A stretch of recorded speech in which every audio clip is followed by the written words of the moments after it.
오늘 국가가 지정한 부부의 날입니다. 그래서 오늘은 국가가 지정한 부부의 날이 주일날과 딱 일치를 해요. 그래서 오늘 21일입니다. 5월이 가정의 달인데 가정의 달 중에서 왜 21일을 부부의 날로 정했을까요? 우리 집사람이 며칠 전에 저한테 묻더라고요. 왜 21일을 부부의 날로 정했느냐? 왜일까요? 그렇죠. 두 사람이 하나가 되는 날, 21일, 두 사람이 하나가 되는 날. 빼빼로데이는 며칠일까요? 11일. 네. 오늘은 두 사람이 하나가 되는 날, 두 사람이 하나됨을 확인하는 날. 그래서 부부의 날입니다. 자, 이 부부의 날이 국가 행사로 이렇게 제정된 것, 그것은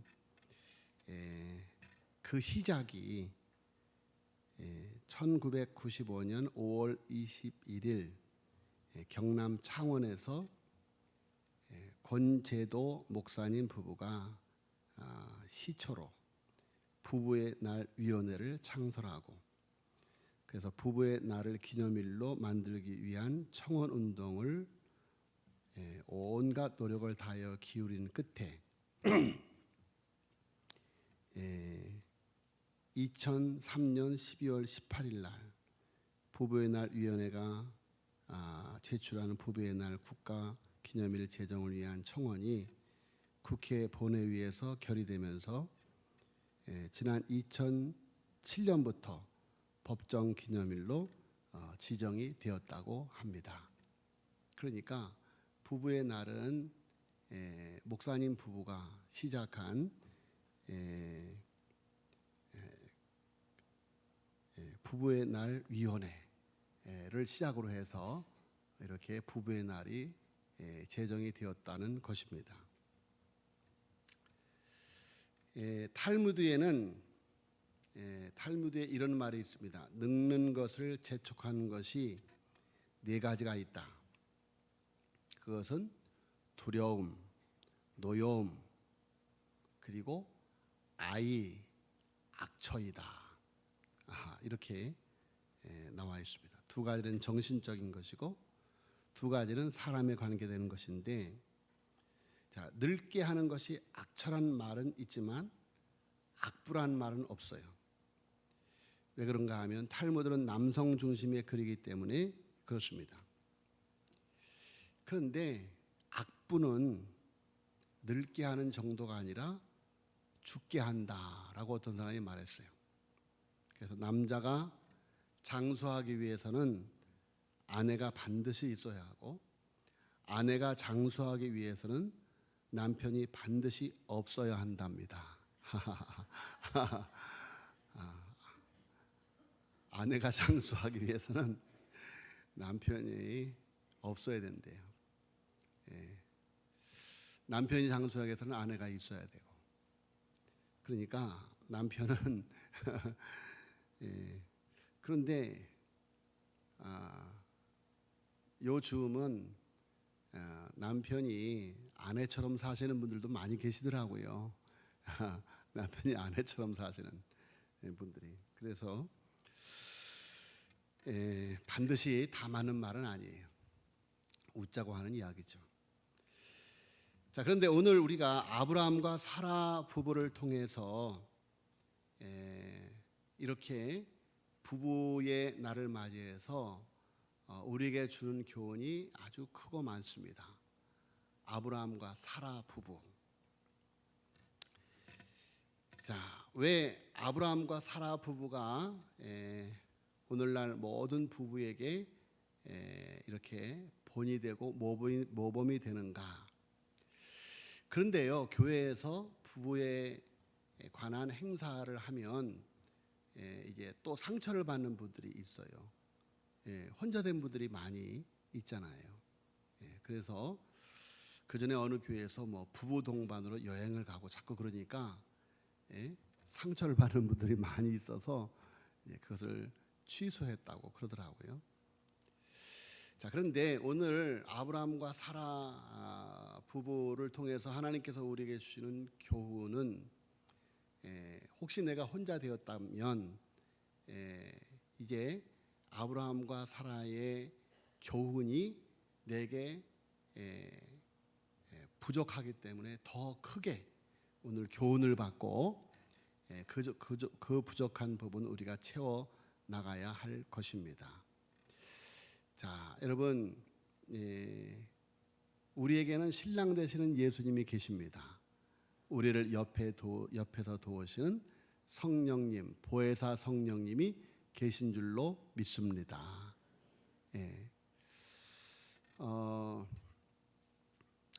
뭐 그래요. 또 어떤 분들은 혼자 사는 것이 편하다 이렇게 말하는 분들이 많이 계셔서 요즘은 또 이렇게 홀로 사시는 분들도 많은데 자, 여러분, 그러나 성경은 우리가 할 수만 있으면 이렇게 혼자 사는 것이, 독처하는 것이 좋지 못하기 때문에 서로의 부족함을 채우는 반려자가 필요하다. 또 이렇게 성경은 우리에게 말씀하고 있습니다. 자, 먼저 아브라함과 사라 부부는 어떤 부부였는가? 히브리서 11장 8절에 보니까 믿음으로 아브라함은 부르심을 받을 때 순종하여 장래 유업으로 받을 땅에 나아갈새 갈 바를 알지 못하고 나갔으며, 그래서 아브라함과 사라 부부는 하나님께 부름받고 처음부터 죽는 날까지 믿음으로 살았습니다. 믿음으로 살았어요. 자, 여러분, 하나님이 아브라함을 부르셨어요. 그래서 하나님이 아브라함을 부르셨을 때 아브라함이 자기 아내 사라에게 하나님께서 자기에게 나타나셨다. 그리고 하나님께서 이렇게 말씀하셨다. 라고 사라에게 말했겠죠. 요즘 말로 하면 전도했겠죠. 전도. 자, 그러니까 오늘 본 말씀이니까 사라가 아브라함과 동행하잖아요. 아브라함이 그야말로 하나님의 말씀을 믿고 약속의 땅을 향하여 갈 바를 알지 못하고 가는데 아브라함의 설득이 얼마나 강했든지 그 사라가 그 말씀에 순종해서 그래서 아브라함과 사라가 같이 약속의 땅을 향하여 가더라. 그런 이야기죠. 그래서 그들은 믿음으로 하나 된 부부였다. 그래서 여러분, 우리들의 가정, 우리들의 부부가 믿음의 부부, 믿음의 가정이 되어야 될 줄로 믿습니다. 믿음의 부부가 되어야 돼요. 믿음의 부부. 뿐만이 아니라 두 번째로는 서로 존중하는 부부. 서로 존중하는 부부. 창세기 12장 13절 말씀에 보니까 아브라함이 가나안 땅에 갔는데 젖과 꿀이 흐른다는 가나안 땅에 큰 기근이 든 거예요. 그러니까 도저히 살 수가 없어서 그들이 애굽 땅으로 내려갑니다. 그런데 고대 사회에는 군주가 마음에 드는 여인이 있으면 그냥 아내로 취하는 거예요. 심지어 부부라 할지라도 남편이 있는 아내라 할지라도 그 아내를 그냥 데려다가 자기 부인으로 삼는 거죠. 10명이 됐든 20명이 됐든 100명이 됐든 마음에 드는 연인을 데려다가 자기 아내로 삼는 거예요. 그런데 남편이 있는 아내를 데려오려 하는데 남편이 걸리적거리면 남편을 죽여버리는 거예요. 그리고 아내를 데려오는 거죠. 거부할 수 없는 겁니다. 자, 그러니까 창세기 12장 13절에 아브라함이 사라에게 이렇게 말합니다. 원하건대 그대는 나의 누이라 하라. 그러면 내가 그대로 말미암아 안전하고 내 목숨이 그대로 말미암아 보전되리라. 그래요. 그러니까 벌써 그때 당시에 80이 다 되는 그런 사례였지만 그 미모가 얼마나 출중했던지 아브라함이 위협을 느낄 정도로 아내의 미모가 출중했던 거예요. 자, 그래서 이 아브라함이 사라에게 그대는 나의 누이라고 해라. 그런데 성경 말씀을 통해서 보면 사라가 그 말대로 안 되는 아브라함의 말에 그대로 순종을 해요. 한 번만입니까? 창세기 20장에 가면 또 이제 아브라함 부부가 그랄 땅으로 가요. 그랄 땅. 그런데 그곳에서도 똑같은 아브라함의 제안을 사라는 그대로 받아들입니다. 자, 그리고 창세기 16장 2절에 보면 하나님께서 너의 후손을 바닷가의 모래처럼 하늘의 별처럼 해준다더니 자식을 주지 않는 거예요. 자식을 주지 않으니까 아브라함의 아내 사레가 창세기 16장 2절에 사레가 아브라함에게 이르되 여호와께서 내 출산을 허락하지 아니하셨으니 원하건대 내 여종 하갈에게 들어가라. 내가 혹 그로 말미암아 자녀를 얻을까 하노라 하며 아브라함이 사라의 말을 들으니라. 그래요. 자, 이렇게 아브라함과 사라는 서로가 서로에게 좋은 일이 됐든 굳은 일이 됐든 서로의 입장을 존중하고 그것을 순종하고 따르는 것을 볼 수가 있습니다.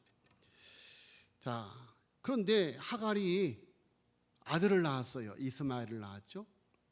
그러니까 하갈이 사라의 몸종인데 아들을 낳고 나니까 태도가 돌변해서 안주인 사라를 괴롭히기 시작하죠. 자, 그럴 때에도 아브라함과 사라 부부 관계는 전혀 흔들리지 않습니다. 갈등이 있었지만 부부 관계는 변함이 없고 오히려 아브라함이 사라의 요청에 동조하고 사라의 편에 서서 첩과 자식을 내쫓을 정도로 사라의 말을 들어줍니다. 자, 그리고 아브라함에게 하나님이 이제 드디어 백세를 통해서 얻은 자식, 그 자식이 이제 청년이 되었는데 하나님이 그 청년을 모리아산에 갖다 바치라는 거예요. 그래서 아브라함이 조금도 고민하지 않고 이삭을 데리고 모리아산으로 갑니다. 그런데 사라가 그것을 반대했다는 말이 조금도 없어요. 자, 이렇게 아브라함과 사라 부부는 믿음으로 하나 된 부부일 뿐만이 아니라 서로를 존중하는 부부였다. 서로를 존중하는 부부였다. 뿐만이 아니라 사라 부부는 끝까지 사랑하는 부부였어요. 창세기 23장 2절에 보니까 사라가 가나안 땅 헤브론 곧 기럇 아르바에서 죽음에 아브라함이 들어가서 사라를 위하여 슬퍼하며 애통하다가 라는 말씀이 있습니다. 자, 여러분, 요즘 시대 같으면 100살 넘는 노부부가 한쪽이 먼저 죽는다고 해서 이처럼 애통하고 슬퍼하는 부부가 얼마나 될까? 자, 여러분, 그런데 아브라함은 수십 년을 함께 살면서 여러 굴곡이 있었지만 사라가 죽는 날까지 그의 애정이 변함이 없었다고 하는 것을 사라가 죽었을 때 슬퍼하고 애통해하는 모습을 통해서 볼 수가 있지요. 자, 그리고 사라가 죽었을 때 거금을 들여서 매장지를 구입하고 자기도 그것에 묻히기를 원했던 것을 보면 아브라함과 사라의 부부 관계가 정말 끝까지 사랑하고 함께하는 그런 부부였다라는 것이죠. 자, 여러분, 그런데 더욱더 중요한 것은 오늘 본문 말씀이에요. 본문 말씀. 오늘 본문 말씀에도 보면 아브라함과 사라는 함께 언약의 부부가 되었다라는 것입니다.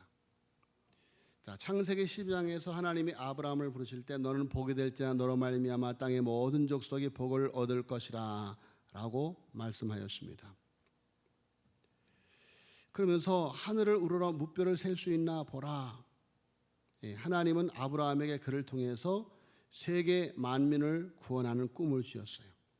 그래서 아브라함의 씨를 통해서 하나님의 나라를 만드는 꿈. 자, 그래서 아브라함은 하나님의 부름, 하나님의 말씀을 믿었어요. 자, 그렇게 출발한 믿음의 삶이 10년 정도 지나가니까 이제 75세에 부름 받고 이제 85세가 이렇게 되어지니까 아브라함의 믿음이 흔들리기 시작합니다. 아, 큰일 났다. 내 나이 이렇게 많고 내 아내의 나이도 많아서 이제는 아이를 낳을 수 없는데 어찌할까?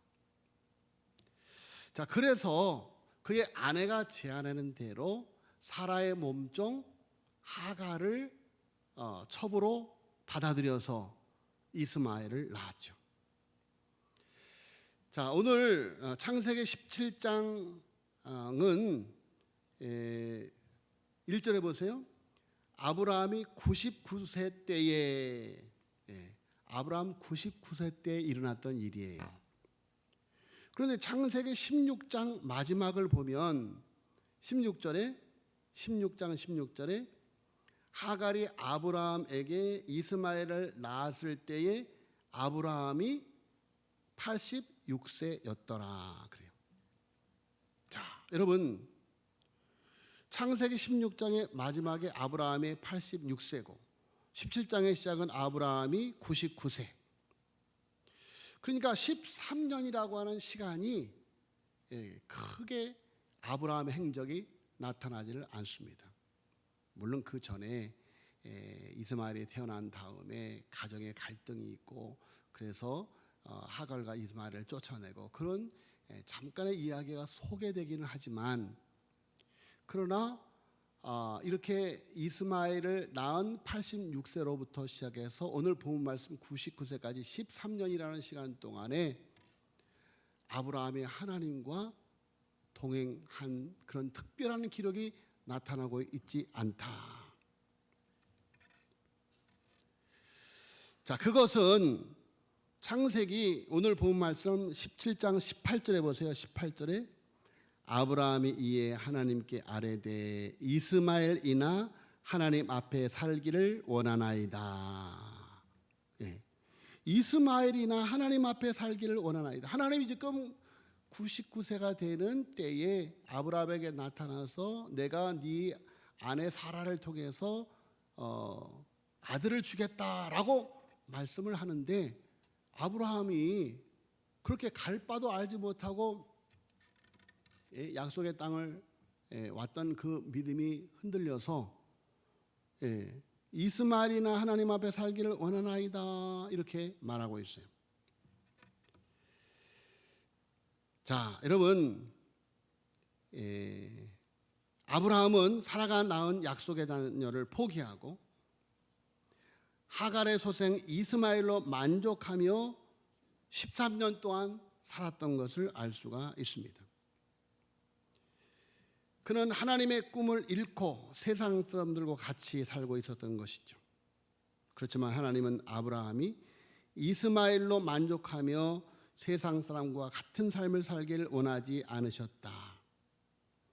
하나님은 아브라함이 언약의 백성으로 살기를 원하셨다. 약속의 조상이 되기를 원하셨다. 그런 말씀입니다. 여러분, 하나님은 우리가 언약의 백성이 되어지기를 원하십니다. 여러분을 통하여 여러분의 자녀들이 언약의 자손이 되어지기를 원하시는 줄로 믿으시기를 축원합니다. 여러분을 통해서 여러분의 자녀들이 언약의 자손이 되어지기를 원한다, 그런 말이에요. 그런데 아이고 하나님, 자식 새끼도 내 마음대로 안 돼요. 아무리 말해도 안 들어요. 여러분, 그렇습니다. 자식의 문제, 저놈, 저 니은자에 자, 여러분, 그래서 쟤는 하나님이 택한 자가 아닌가, 이렇게 포기할 때도 있죠. 자, 그래서 그냥 약속의 자녀, 이제는 생각이 없어요. 그냥 세상 사람과 똑같은 그런 약속의 자녀를 포기하고 살아가기도 하죠. 자, 그런 아브라함에게 하나님이 나타나신 거예요. 그러니까 1절에 아브라함이 99세 때에 여호와께서 아브라함에게 나타나서 그에게 이르시되 나는 전능하신 하나님이라 너는 내 앞에서 행하여 완전하라 라고 말씀하고 있습니다. 자, 여러분, 아브라함의 나이가 지금 99세예요. 이제 자녀를 낳을 수가 없어요. 하나님의 약속? 아니, 지금 가능성이 없잖아요. 자기 아내 사라는 이미 경수가 끊어지고 자기 나는 99세가 되어지고 이제는 더 이상 자녀를 낳을 수가 없어요. 불가능한 것입니다. 자, 그런데 오늘 성경 말씀에 하나님이 뭐라 그래요? 나는 전능하신 하나님이라 그래요. 나는 전능하신 하나님이라. 그러면서 왜 나를 믿지 못하느냐? 너는 내 앞에서 행하여 완전하라, 완전하라. 공동 번역에 보면 나는 너를 떠나지 말고 너는 나를 떠나지 말고 완전하라. 새 번역에 보면 너는 나의 말을 순종하여 완전히 행하라. 이 말씀을 종합해 보면 아브라함은 하나님의 언약을 온전히 순종하지 못한 것이죠. 그렇죠. 그래서 언약의 씨를 기다리지 않고 이제 세상 사람들과 똑같은 방법으로 이스마엘을 얻은 것입니다. 자, 여러분, 하나님께서 바다의 모래처럼 하늘의 별처럼 후손을 주겠다고 말씀하시고 그 말씀을 믿었지만 시간이 지나면서 현실의 변화가 없기 때문에 지속적으로 하나님을 믿지 못하고 이제 자포자기하고 하나님도 자녀 문제만큼은 어쩔 수 없구나 이렇게 생각을 하고 있는 것이죠. 자, 아브라함은 하나님의 능력의 한계, 하나님도 이것은 할 수 없겠지. 자, 그는 전능하신 하나님을 믿지 못했던 것입니다. 자, 여러분, 하나님은 오늘 우리에게 책망하시고 도전하십니다. 자녀 문제만큼은 어쩔 수 없다고 타협하지 말고 포기하지 말고 전능하신 하나님을 믿으라는 것입니다. 할렐루야. 전능하신 하나님을 믿으라. 이미 애들이 머리가 다 커서 말을 안 들어요. 전능하신 하나님을 믿으시기를 예수님으로 축원합니다. 전능하신 하나님. 아브라함은 지금 불가능해 보이는 현실에서 전능하시는 하나님을 만난 것입니다. 여러분, 하나님은 우리의 약함을 아십니다. 우리의 부족함을 아십니다. 하지만 하나님 우리를 사랑하셔서 하나님의 기준을 낮추지 않습니다. 기준을 우리에게 맞추기 위해서 기준을 낮추는 것은 사랑이 아닙니다. 하나님은 그 완전함으로 우리를 부르시고 그 앞에 행할 것을 요구하십니다.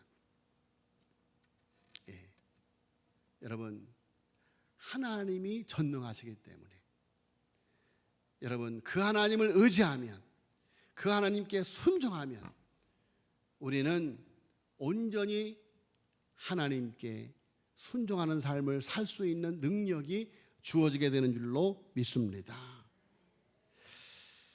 자, 그래서 하나님을 믿는 자로서 내가 변화해야만 되는 것입니다. 내가 변화해야 돼요. 내가 과거와 달라야 한다. 하나님의 사람으로서 하나님의 일을 감당할 수 있도록 세임과 세임으로 새 일을 행하도록 죄의 습관을 버리고 헛된 욕망과 이기적인 욕심을 버리고 생명이 있는 자답게 하나님의 사랑으로 하나님의 사람으로 살아가야 하는 것입니다. 하나님 앞에서 신분에 맞는 합당한 삶을 살아가야 하는 것이다. 여러분, 그래서 우리가 사는 모습을 통해서 우리의 자녀들이 하나님이 살아계시다라고 하는 것을 보게 해야 될 줄로 믿습니다. 보게 해야 돼요. 예. 여러분, 그래도 믿지 않으면 하나님이 다리몽생이를 여러분, 하나님이 징계를 내리셔라도 징계를 내리셔라도 하나님이 돌아오게 하셔요. 하나님은 전능하신 하나님이에요. 할렐루야. 하나님은 전능하신 하나님이에요. 전능하신. 네.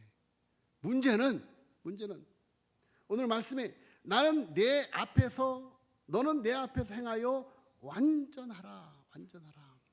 하나님의 약속을 믿고 그 약속에 온전히 순종하라. 완전하라. 네. 나는 전능하신 하나님이다. 내가 너와 함께 하겠다. 할렐루야. 내가 너와 함께 하겠다. 불가능해 보여도 흔들리지 않고 언약을 붙드는 삶을 살아갈 때, 타협하지 않고 하나님 앞에서 온전히 순종하는 삶을 살아갈 때 비로소 약속의 자녀를 주시는 것이다 라는 것입니다. 힘든 것 같아도 어려운 것 같아도, 예? 정말 무슨 방법을 해도 말을 듣지 않는 것 같아도 여러분, 돌아오는 날이 있다. 하나님이 반드시 돌아오게 한다라는 것입니다. 자, 그러면 어떻게 행하는 것이 하나님 앞에서 완전히 행하는 삶일까? 하나님께서 아브라함의 이름을 바꾸어 줍니다. 자, 2절에 내가 내 언약을 너와 너 사이에 두어 너를 크게 번성하게 하리라. 하나님께서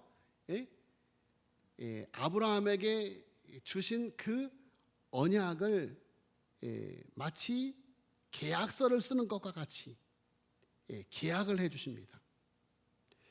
자, 그러면서 그 계약의 증표로 아브라함의 이름을 아브라함으로 바꾸어줘요. 그리고 사레의 이름을 사라로 바꾸어 줍니다. 언약의 이름. 하나님께서 아브람을 아브라함으로 사레를 사라로 언약의 이름으로 바꾸어줘요. 그래서 아브라함의 뜻은 높임받는 아버지, 존귀한 아버지라는 뜻인데, 아브라함은 열방의 아버지, 많은 나라의 아버지, 열국의 아버지다, 그런 뜻이에요. 이것은 장차 아브라함이 혈통을 초월해서 예수 그리스도를 믿는 모든 자의 조상이 될 것을 미리 보여주는 것입니다. 그래서 갈라디아서 3장 16절에 보면 이 약속된 아브라함과 그 자손에게 말씀하신 것인데, 여럿을 가리켜서 그 자손 씨라 하지 아니하고 오직 한 사람을 가리켜 네 자손 씨라 하셨으니 곧 그리스도라라고 분명하게 말씀하고 있습니다. 자, 그리고 사레도 사라로, 사레는 여주인, 나의 공주라는 뜻입니다. 그런데 이제 단순히 한 가정의 여주인이라는 의미에서 사라, 열국의 어머니라고 하는 공적인 이름을 갖게 합니다. 자, 여러분, 우리는 하나님께 부름받은 그런즉 누구든지 그리스도에 있으면 새로운 피조물이라, 이전 것은 지나갔으니 보라 새 것이 되었다. 우리는 하나님의 아들이라고 하는 왕같은 제사장이라고 하는 거룩한 나라라고 하는 새 이름을 받은 줄로 믿습니다. 이스라엘이라고 하는 새 이름을 받았어요. 이스라엘.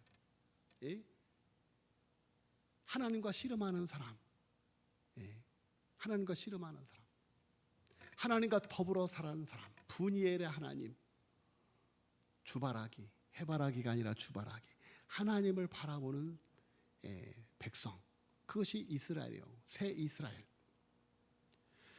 자, 그래서 여러분, 하나님께서 우리에게 새 이스라엘이라고 하는 하나님의 백성을 삼으시고 너는 복이 될지라 너로 말미암아 땅의 모든 족속의 복을 얻을 것이라. 하나님께서 아담 사람을 만드시고 복을 주신 다음에 생육하고 번성하여 땅에 충만하여 땅을 다스리라, 땅을 정복하라, 땅을 다스리라. 그래서 여러분, 하나님의 나라를 세우라고 말씀하시는 거예요. 그리고 하나님께서 또한 아브라함을 부르셔서 너는 복이 될지라 너로 말미암아 천하 만민이 복을 받을 것이다. 자, 여러분, 그 복에 걸맞는 새 이름을 주시고, 그래서 아브라함과 사라는 온 민족을 섬기는 자로 다시 태어나는 순간이다. 아브라함과 사라의 이름, 그 이름값하는 삶은 견고한 부족장, 가부장제 질서가 지배하던 시절에 주어진 이름입니다. 권위주의가 가득 차 있던 그 시대에 던져진 잔잔하지만 강력한 목소리, 섬기는 자로서 아버지의 존재감, 낳고 기르고 돌보고 채우는 자로서의 어머니의 정체성을 드러내는 그런 비전, 그야말로 아브라함과 사라의 새로운 삶의 출발인 것입니다. 여러분, 우리가 우리의 자녀들에게 오직 나만 알고 오늘 내 자식만 아는 삶이 아니라 우리 어머니 아버지는 세상에 복이 되는 존재이다. 세상에 복이 되는 존재이다. 정말 하나님의 말씀을 그대로 실천하는 분이다. 그것을 보여줘야 돼요. 군림하고 지배하고 장악하고 권력을 마음껏 행사하는 능력 있는 남자의 가정이 아니라 섬기는 가장, 섬기는 아버지가 되는 것입니다. 사라의 경우에도 여자들의 왕비, 안주인, 여주인의 모습이 아니라 잉태하고 낳고 젖을 키우고 돌보고 베풀고 살아가는 안주인 어머니의 삶으로 사라를 초대하고 있는 것입니다. 자, 여러분, 그리고 세 번째로 언약의 표징에 있는 삶. 하나님께서 이렇게 사라와 언약을 맺고, 아브라함과 사라와 언약을 맺고 언약의 표징을 그들의 몸에 새기십니다. 할례. 그래서 10절에 보니까 너희 중 남자는 다 할례를 받아라. 이것이 나와 너희의 후손 사이에 지킬 내 언약이니라 그랬어요. 할례는 하나님의 백성이 되는 표입니다. 언약을 준수하겠다는 표. 더 나아가 하나님과 이스라엘 백성 사이의 언약의 표징입니다. 언약의 징표가 몸에 흔적으로 남아있어서 항상 하나님과의 약속을 상기하도록 주신 중대한 예식입니다. 자, 여러분, 그러면 오늘날 우리도 할례를 받아야 하는가? 예, 할례를 받아야만 됩니다. 다만 우리가 받는 할례는 몸의 할례가 아닙니다. 우리 그리스도인은 더 이상 몸의 할례를 받지 않습니다. 하나님이 원하시는 것은 몸의 할례가 아니라 마음의 할례다. 그래서 사도 바울은 로마서 2장 28절과 29절에 육신의 할례가 아니라 마음의 할례를 받으라고 명합니다. 자, 여러분, 할례 받은 자들이 할례를 통해 자신이 누구인지를 기억하는 것처럼 우리도 우리 자신이 누구인가를 기억하는 것이 중요합니다. 그것은 우리로 하여금 그 신분에 합당한 삶을 살도록 도와주기 때문인 것입니다. 자, 여러분, 우리는 할례 받은 사람들입니다. 무슨 할례를 받았습니까? 바로 십자가의 흔적에 있는 사람들입니다. 할렐루야. 십자가의 흔적. 예수님의 고난, 예수님의 찢김과 피 흘림, 죽음과 장사되어 옛사람이 죽은 흔적, 믿음의 흔적, 십자가의 흔적, 사랑의 흔적이 우리에게 있습니다. 그리고 우리는 하나님의 자녀로, 하나님의 아들들로, 거룩한 왕 같은 제사장들로 부활한 줄로 믿습니다. 아브라함이 아브라함으로, 사레가 사라로, 사울이 바울로, 시몬이 베드로로 그 이름이 변화된 것처럼, 야곱이 이스라엘로 그 이름이 변화된 것처럼, 여러분, 우리는 더 이상 세상 사람과 같은 사람들이 아니에요. 우리는 언약의 백성인들인 줄로 믿습니다. 언약의 백성들이, 언약의 백성들. 그래서 우리의 자녀들을 언약의 자녀로 만들어야 되는데, 언약의 자녀로 만들어야 되는데, 여러분, 믿음의 부부들이 어떤 삶을 살아야 합니까? 믿음으로 하나 된 부부, 서로를 존중하는 부부, 끝까지 사랑하는 부부, 전능하신 하나님을 믿고 너는 그 뜻에 합당한 자로 살라. 언약의 이름으로 살라. 그러면 이삭과 같은 언약의 자녀를 줄 것이다. 여러분, 아브라함이 낳은 이삭, 아브라함이 낳은 이삭. 여러분, 그 이삭을 아브라함이 이삭아 가자, 이삭아 가자, 하나님의 산으로 데려가잖아요. 근데 이삭이 그 말에 그대로 순종하고 따라가요. 예? 이삭은 아브라함이 믿는 하나님을 함께 믿는 약속의 자녀인 것이에요. 그래서 이게 따라가요. 아브라함이 늘 제사 드리러 갈 때 동행했던 이삭이었기 때문에 그날도 함께 동행하는 거죠. 그런데 다른 날과 다르게 땔감은 있는데 재물이 없는 거죠. 그래서 아버지, 불과 땔감은 있는데 재물은 어디 있습니까? 하나님이 아브라함이 뭐라 그래요? 하나님이 준비할 것이다. 여호와 이레. 하나님이 준비할 것이다. 그래서 드디어 모리아산에 도착했어요. 그래서 아브라함이 아들 이삭에게 말하죠. 이삭아 미안하다. 사실은 네가 재물이다. 이삭아 미안하다. 사실은 네가 재물이다. 그런데 여러분, 지금 아브라함의 나이는 100세가 훨씬 넘었어요. 예? 지금 이삭은 그야말로 청년이에요, 청년. 이삭이 우리 아버지가 나이 많이 먹더니 치매가 걸렸구만, 노망이 걸렸어 하고 그냥 뿌리치고 도망갈 수 있죠. 그러나 여러분, 이삭은 언약의 자녀이기 때문에 아버지의 말씀에 순종합니다. 할렐루야.